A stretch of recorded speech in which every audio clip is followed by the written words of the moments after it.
호텔 청소부나 하면서 내 얼굴에 먹칠하는 여자랑은 더는 못 살아. 안녕하세요. 구독하고 좋아요를 눌러주세요. 어느 도시에서 시청하고 계신지 댓글에 적어주세요.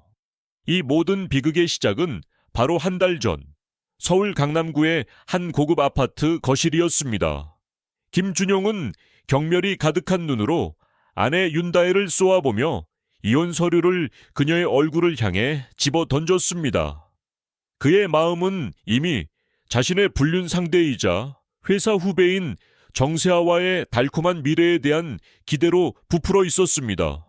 그는 다혜가 아무런 저항 없이, 심지어 눈물 한 방울 보이지 않고 묵묵히 서류에 도장을 찍는 모습을 보며 자신의 완벽한 승리를 확신했습니다. 그녀의 순순한 태도는 그에게 나약함의 증거이자 자신의 선택이 얼마나 현명했는지를 증명하는 것처럼 보였습니다. 하지만 그는 전혀 몰랐습니다. 다혜의 그 침묵이 체념이 아닌 차가운 결심이었으며, 그녀가 도장을 찍는 그 짧은 순간 그의 인생을 송두리째 파멸시킬 거대한 복수의 첫 페이지가 넘겨지고 있었다는 사실을 말입니다. 그렇게 모든 것이 끝났다고 믿었던 김준용의 인생은 사실 거대한 비극의 막이 오르고 있었을 뿐이었습니다. 이혼 후 정확히 한 달, 그의 삶은 그가 꿈꾸던 대로 완벽하게 흘러가는 듯했습니다. 그는 젊고 아름다운 정세아와의 관계를 회사 동료들 앞에서 보란 듯이 과시했고, 그의 사회적 지위는 오히려 더욱 공고해지는 것 같았습니다. 바로 그때 회사 부장이 그에게 일생일대의 기회를 건넸습니다. 국내 최대 숙박업체인 미래호텔그룹과의 무려 500억 원짜리 신규 사업 계획을 총괄하라는 특명이었습니다. 준용의 심장은 세상을 다 가진 듯 세차게 뛰었습니다. 그는 이것이 자신의 뛰어난 능력으로 마침내 상류사회로 진입할 황금 동아줄이라고 굳게 믿었습니다. 하지만 그 황금 동아줄은 사실 윤다혜가 그의 목에 직접 걸어준 차가운 교수형 밧줄이라는 것을 그는 꿈에도 상상하지 못했습니다. 그 거대한 사업 계획 자체가 처음부터 그를 나락으로 떨어뜨리기 위해 치밀하게 설계된 거대한 함정이라는 사실을 아무도 의심하지 않았습니다. 그는 곧 마주하게 될 진실이 자신의 인생을 송두리째 지옥으로 떨어뜨릴 것이라고는 전혀 예상하지 못한 채 승리자의 미소를 지으며 회의실 문을 열었습니다. 미래호텔그룹의 꼭대기층, 대한민국 상위 1%만이 발을 들일 수 있다는 VIP 회의실은 숨 막히는 정적으로 가득했습니다. 김준용과 정세아는 눈부신 샹들리에 아래 거울처럼 반짝이는 거대한 원목 테이블에 앉아 있었습니다. 준용은 자신의 성공이 눈앞에 펼쳐진 듯한 착각에 빠져 자신만만한 미소를 감추지 못했습니다. 바로 그때 회의실 문이 소리 없이 열리고 한 여인이 들어섰습니다. 몸에 완벽하게 맞는 샤넬 정장, 손목에서 은은한 빛을 발하는 까르띠에 시계, 그리고 모든 것을 압도하는 차갑고 세련된 분위기. 그 여인은 바로 한 달 전 낡은 청소부 유니폼을 입고 있던 윤다혜였습니다. 준용의 세상이 그 자리에서 얼어붙었습니다. 다혜는 싸늘한 미소를 지으며 자신의 명함을 테이블 위로 미끄러뜨렸습니다. 안녕하세요. 이번 500억 원 규모의 프로젝트 총괄 책임자 미래호텔그룹 전략기획실장 윤다혜입니다. 준용의 입이 멍하니 벌어졌고 옆에 있던 세아의 얼굴은 종이장처럼 하얗게 질렸습니다. 다혜는 그들의 반응을 즐기듯 결정적인 한마디를 덧붙였습니다.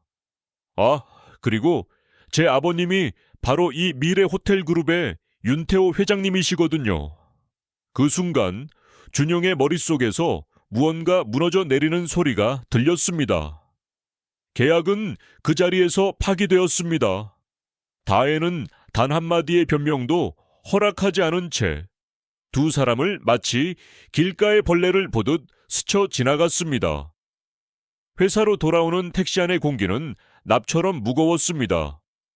준용은 방금 전 겪은 일이 현실이라는 것을 도저히 믿을 수가 없었습니다. 그의 머릿속에는 다혜가 마지막으로 던졌던 차가운 눈빛만이 계속해서 맴돌았습니다. 사무실에 들어서는 순간 그는 모든 것이 끝났음을 직감했습니다. 그를 향해 쏟아지는 동료들의 노골적인 경멸과 조롱 섞인 수군거림. 소문은 이미 바이러스처럼 회사 전체에 퍼져 있었습니다. 곧바로 부장실로 호출된 그에게 떨어진 것은 가혹한 인사 명령이었습니다. 자네는 오늘부로 팀장직에서 해임하고 회사의 무덤이라 불리는 마케팅 2팀 평사원으로 발령내겠네. 그는 자신의 귀를 의심했습니다. 어제까지만 해도 자신을 떠받들던 부하 직원들이 지켜보는 가운데 그는 자신의 짐을 초라한 상자에 담아 사무실 구석 자리로 옮겨야 했습니다. 그를 더욱 비참하게 만든 것은 정세아의 배신이었습니다. 그녀는 준용의 눈을 똑바로 쳐다보며 얼음장처럼 차가운 목소리로 말했습니다. 선배, 우리 이제 그만해요.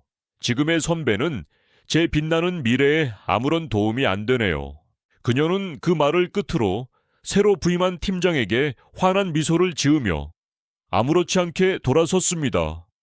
준용은 하루아침에 모든 것을 잃었습니다. 하지만 사회적 매장은 다혜가 준비한 잔혹한 복수의 서막에 불과했습니다. 진짜 지옥은 이제부터 시작이었습니다. 준용의 추락은 끝이 보이지 않았습니다. 강등된 사무실에서 그는 투명인간 취급을 받았습니다. 복사 심부름과 커피 타기는 그의 새로운 일과가 되었고 후배들은 대놓고 그를 무시했습니다. 매일 밤 그는 술에 취해 비틀거리며 집으로 돌아왔습니다. 바로 그때 그의 인생을 돌이킬 수 없는 나락으로 떨어뜨릴 첫 번째 그림자가 드리워졌습니다. 어느 날 오후 본사 감사팀 소속의 검은 정장을 입은 남자들이 그의 책상으로 다가왔습니다. 차가운 공기가 그의 목을 조이는 듯했습니다. 김준용 씨, 지난 3년간의 법인카드 사용 내역에 대한 조사가 필요하니 저희와 함께 가주셔야겠습니다. 사무실의 모든 소음이 순간 멎었고 동료들의 시선이 비수처럼 날아와 그의 등에 박혔습니다. 밀폐된 조사실, 감사팀장은 수북한 서류 뭉치를 그의 앞에 던졌습니다. 그것은 그가 수없이 만들어냈던 허위 영수증들이었습니다. 이 8,700만 원 전부 팀장님께서 결제하신 거 맞습니까? 준용의 등줄기에서 식은땀이 폭포수처럼 흘러내렸습니다. 그는 필사적으로 부인했지만 감사팀장이 내민 증거는 너무나 명백했습니다. 윤다혜가 익명으로 제보한 그 자료는 그의 모든 거짓말을 산산조각 낼 만큼 완벽했습니다. 하지만 준용이 법인카드로 빼돌린 8,700만 원은 그의 진짜 범죄를 가리기 위한 작은 연막에 불과했습니다. 감사팀의 조사가 한창 진행되던 바로 다음 날 언론사를 통해 두 번째 폭로가 터져 나왔습니다. 그것은 단순한 횡령과는 차원이 다른 그의 사회적 생명을 완전히 끊어버릴 치명적인 한 방이었습니다. 기사의 헤드라인은 충격적이었습니다. 광고회사 팀장 수년간 차명 계좌로 억대 리베이트 수수 정황 포착. 기사에는 준용이 거래처들로부터 상습적으로 뇌물을 받아온 정황과 함께 그의 차명 계좌 입금 내역 일부가 적나라하게 공개되어 있었습니다. 지난 3년간 그가 챙긴 검은 돈은 무려 1억 2천만 원에 달했습니다. 사건은 이제 회사 내부의 문제를 넘어 대한민국 전체를 뒤흔드는 거대한 비리 스캔들로 번져나갔습니다. 이 모든 자료를 검찰에 직접 넘긴 사람이 바로 윤다혜라는 사실을 준용은 아직 알지 못했습니다. 그녀의 복수는 이제 사적인 감정의 영역을 넘어 국가의 거대한 법 집행 시스템을 통해 그의 숨통을 완벽하게 조여오고 있었습니다. 그리고 다음 날 아침 그는 대한민국 모든 국민 앞에서 자신의 추악한 민낯을 공개적으로 심판받게 될 운명이었습니다. 다음 날 오전 10시 정각 대한민국 모든 방송사에 아침 뉴스 속보 자막이 일제히 번쩍였습니다. 속보입니다. 국내 유명 광고회사 전 팀장 김준용 씨가 오늘 오전 수억 원대 횡령 및 배임 혐의로 사무실에서 긴급 체포되었습니다. 텔레비전 화면에는 어제까지 동료였던 사람들이 경악과 경멸이 뒤섞인 눈으로 지켜보는 가운데 차가운 수갑을 찬 채 고개를 숙이고 검찰 수사관들에게 끌려나가는 준용의 모습이 생생하게 중계되었습니다. 그의 이름과 얼굴은 순식간에 모든 포털 사이트의 실시간 검색어 1위를 장악했고 그는 대한민국에서 가장 파렴치하고 추악한 셀러리맨으로 낙인 찍혔습니다. 그의 오만했던 과거, 화려했던 성공 신화는 한순간의 추악한 범죄 기록으로 전락했습니다.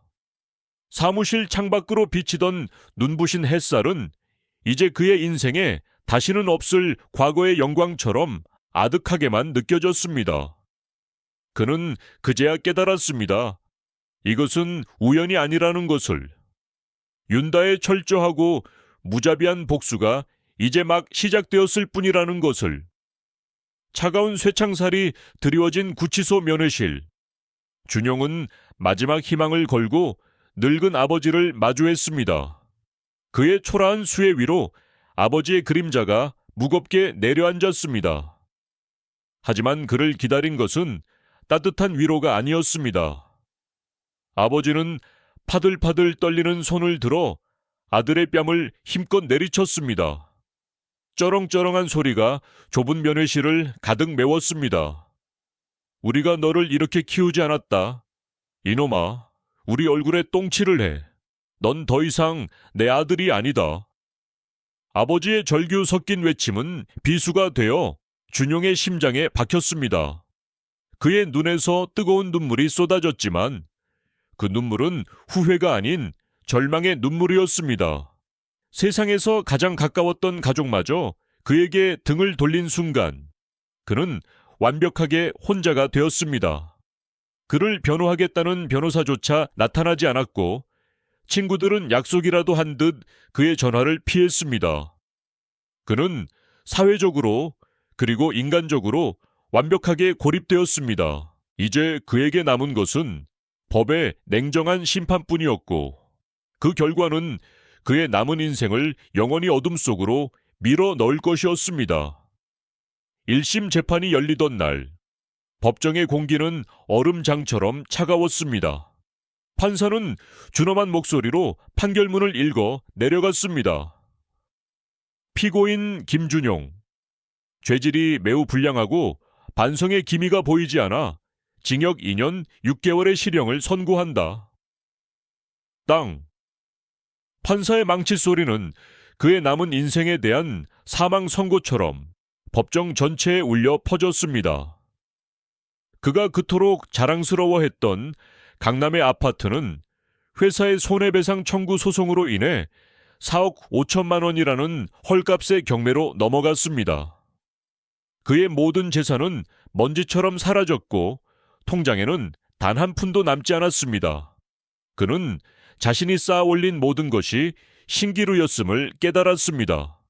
차가운 감옥 독방에 홀로 갇힌 그는 매일 밤 자신이 내뱉었던 오만한 말들과 경멸의 눈빛이 부메랑이 되어 자신의 심장을 꿰뚫는 고통 속에서 몸부림쳤습니다. 하지만 후회의 눈물을 흘리기에는 이미 너무 늦어버린 뒤였습니다. 그로부터 2년 6개월이라는 시간이 흐른 뒤 세상은 모든 것을 잊은 듯 평온했습니다. 감옥에서 나온 준용을 기다리는 것은 아무것도 없었습니다.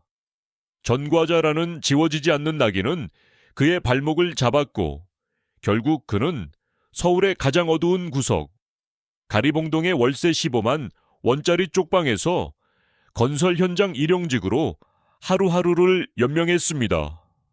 어느 날 저녁 흙먼지 투성이인 채로 힘없이 길을 걷던 그의 눈에 매끄럽게 미끄러지는 한 대의 검은색 롤스로이스가 들어왔습니다.